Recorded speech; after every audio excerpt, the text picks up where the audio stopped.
To be a busy travel day. Many people will be returning from their Thanksgiving getaway. And Joy Benedict is live at LAX this morning, where there has already been a lot of activity, Joy.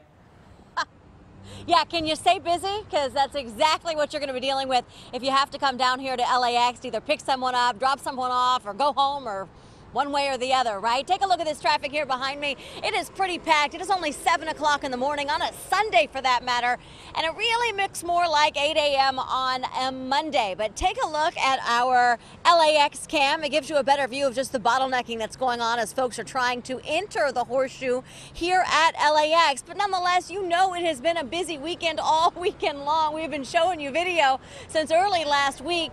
2.3 million travelers expected to come in and out of Los Angeles International Airport over this entire holiday weekend, with this being one of the busiest days of all. People usually leave on different days, but most of them come back on Sunday or at the latest Monday morning to head into work. We've been talking to some travelers who are out and about this morning, and they say they can't believe how busy it's been, not here, but everywhere.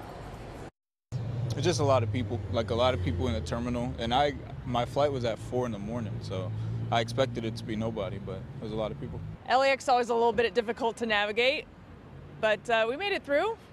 No hiccups, no delays. It's great. Until now. Until now.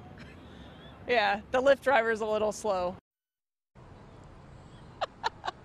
And that's going to be yet another problem as folks are trying to pick people up here at the airport. We talk about the 2.3 million people getting on a plane, but we don't talk about all the cars here behind us. Get this, LAX expecting about 110,000 cars today alone. When you do the math, we're talking about 100 cars entering the airport every single minute. Amy. Unbelievable, Joy. Thanks so much.